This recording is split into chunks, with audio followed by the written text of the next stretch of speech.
Assalamualaikum warahmatullahi wabarakatuh. Hai warga LDI di seluruh tanah air. Untuk mendukung gerakan internet sehat, Dewan Pimpinan Pusat LDI telah meluncurkan aplikasi Berita LDI.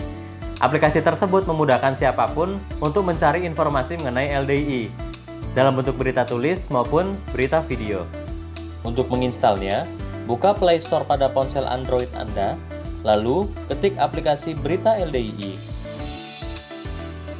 Hingga muncul ikon seperti ini. Selanjutnya, tekan install, lalu tunggu sejenak.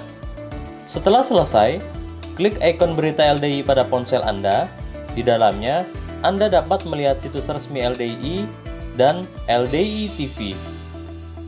Dua situs tersebut menyediakan berbagai informasi terkini LDI. Install sekarang juga. Salam internet sehat. Assalamualaikum warahmatullahi wabarakatuh.